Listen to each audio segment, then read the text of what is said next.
Hey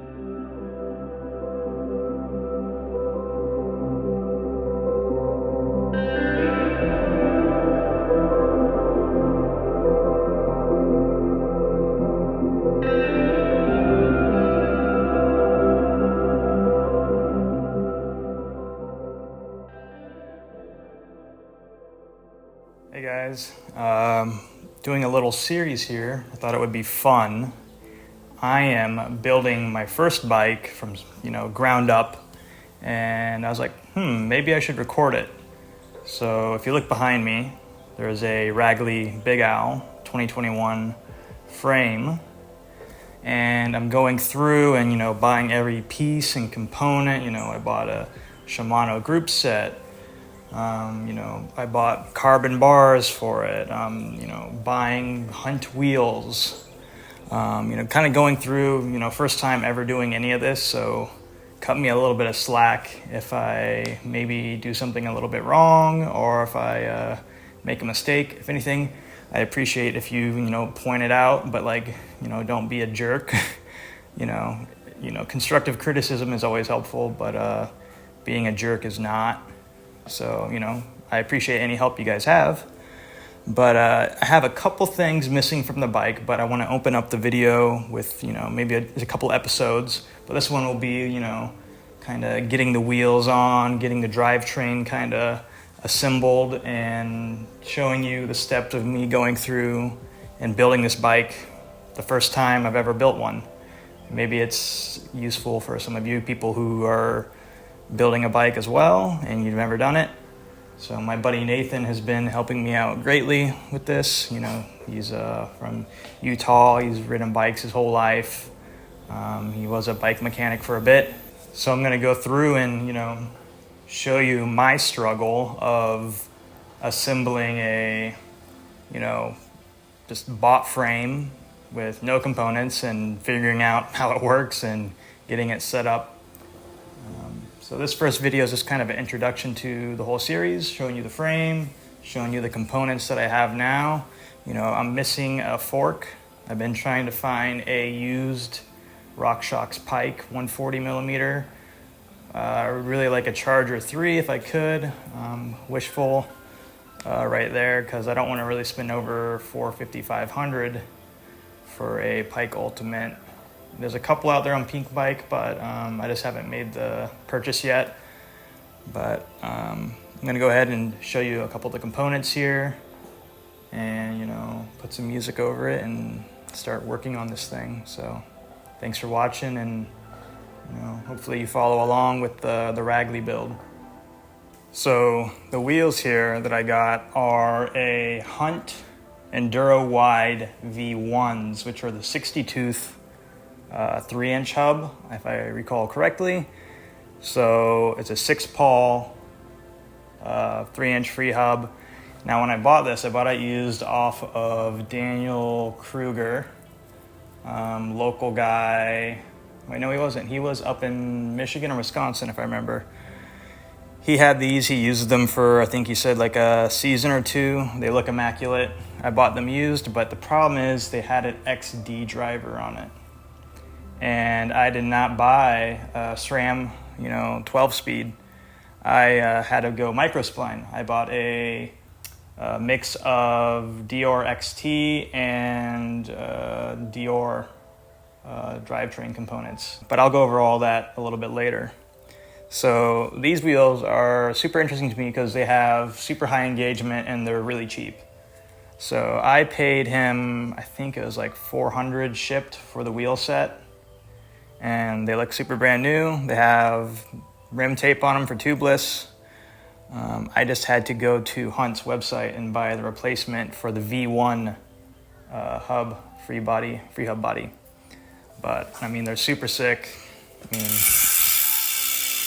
the engagement on these, you're definitely going to be the loudest person on the trail with that type of ratcheting hub. So I got that all installed. It was super easy. There's a couple of videos online from Hunt just going over, how to install a body on it. But yeah, not too bad. The one thing I'll say is make sure you grease the little gasket here on the actual free hub body so it spins easily, and then make sure you set this gasket. And then also this axle has two 17mm cone wrenches.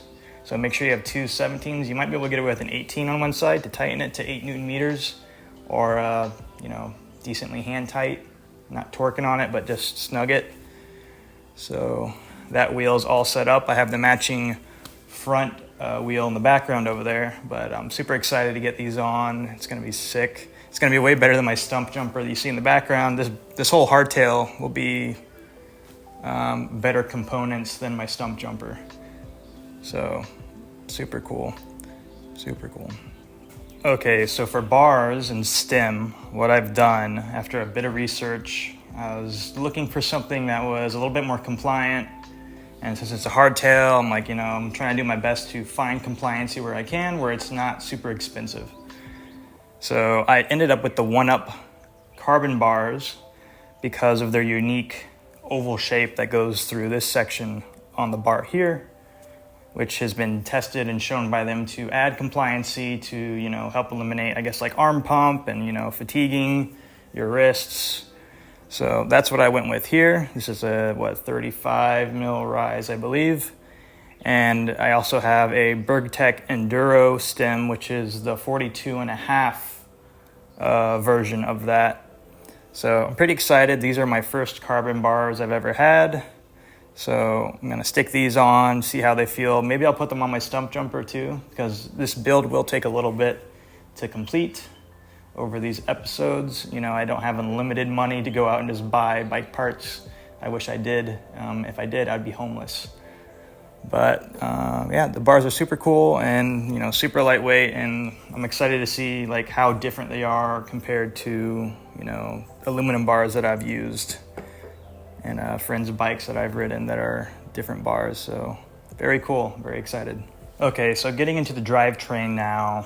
The group set is Shimano. I've been riding SRAM on my past two bikes and never really gone into the Shimano family of drivetrain components.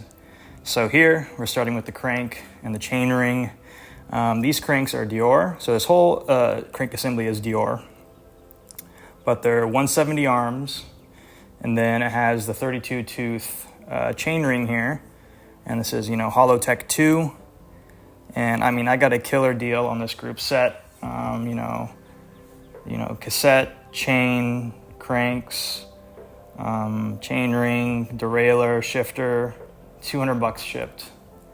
I would have been stupid not to buy it. So I'm super excited to try these out. It's definitely going to be an upgrade over my SRAM setup that I have.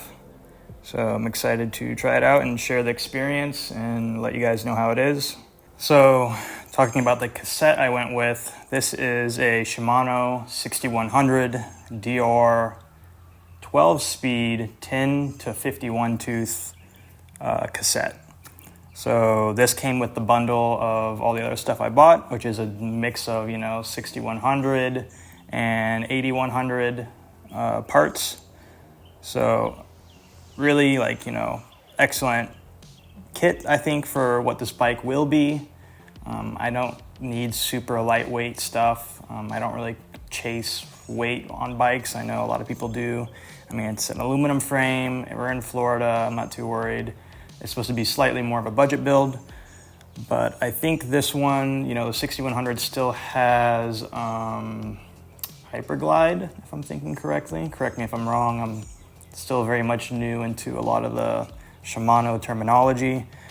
My buddy Nathan would be smacking me in the head right now because I don't remember it. But this is more of a budget cassette. But what I was mainly concerned about is it being 12-speed and it having, an above 50 tooth for climbing up stuff. So the combination of my 32 tooth on the front and this 51 tooth, I think it's going to be pretty efficient at climbing up really steep stuff when you need to get to your super low granny gear. So for shifting wise on the bike, I wanted to kind of keep it middle of the road, higher end if I could. So I went ahead and I went with Dior XT. So this is the XT shifter, and if I remember correctly, my buddy Nathan said you want this one because it has the multi-shift either direction with the, I don't know, correct me. There's something about the Dior XT shifter that is better than the regular Dior whatever. So it's the 8100, shifting set versus my 6100 cassette and crank set. So Dior XT rear derailleur and then Dior XT shifter for the bike. And I also got a 6100 chain for it as well, which is also Shimano Dior. So a mix of Dior and Dior XT for the Ragley build. I've never shifted a Shimano like mountain bike one by setup before, so I'm pretty interested to see how that goes. And along with this, I forgot, is the Holotech 2 501 bottom bracket. So that I also got one of the cheaper bottom brackets. I'm sure if you get like the nicer XTR one, you get, lighter weight, smaller ball bearings, spins easier, better efficiency with it. I'm sure that's what they say. I'm not too worried. I'm just gonna use this and see how it works, and then if I'm not happy with it, I'll change it in the future. But the whole idea was try and build the best hardtail that I can that's mildly aggressive geometry for the money. Trying to keep it under like $1,800 if I can. So this is what I have for the shifting setup. So guys, that's pretty much the first episode of the bike. Going over the parts I'm putting on it. There's a couple missing still. I'll buy those as we go through and make these videos. I'm missing the front fork. I'm missing some brakes. And I'm also missing, what is it? A dropper post and also a saddle. So there's a couple more things I need to buy, and then I can finally complete the bike. But I think I'll go ahead and go through and, get the wheels on, get the crank on there, put on the cassette, do what I can with what I have now, and then just record it and show you guys. So maybe episode 2 will be, putting on the bottom bracket, putting on the cranks, getting the cassette mounted and torqued down, and then, installing the rear wheel. I'm looking for a fork right now, so if you have a fork, like a Pike Ultimate 140 millimeter, let me know. I'm looking to buy one. But yeah, that's pretty much it. The red Ragley is ready to be built. What should we name it? I think instead of Big Owl, it should be Big Red. That'd be appropriate. Okay, well, I'm gonna throw some B-roll in here for you guys, and see you later.